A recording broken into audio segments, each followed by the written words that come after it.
kabayan, nandito sila ate. Kasama niya yung anak niya. Ayan, panglaban ng Pilipinas. Si Kai.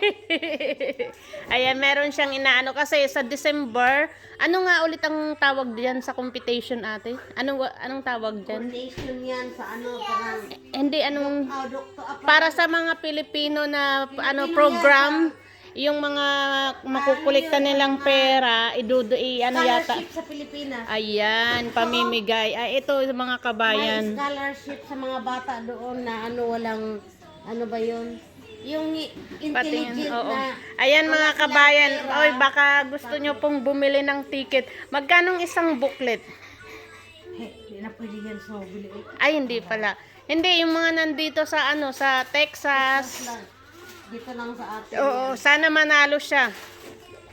Ayan, ang dami niyang dyan yung binibintang ticket. Ayan, meron siyang prize.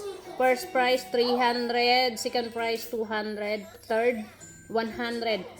Pag itong manalo mga kabayan, para din to sa inyo, pamimigay ko rin to. Kaya sana mabunot tayo.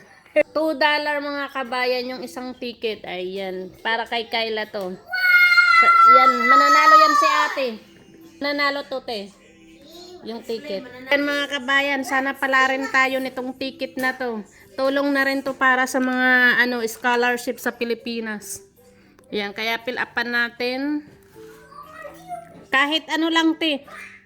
Kahit tawag nito, second prize, pwede na. 'Di ba? Mas maganda first prize na 300, 'di ba? Ayan, natin. Hoy! Julie, sana pala rin to mga kabayan ng ating ticket. Para sa inyo to, para marami tayong pamasko sa inyo, mga kabayan. Pag-pray nyo, manalo tayo dito kasi pamimigay ko rin sa inyo.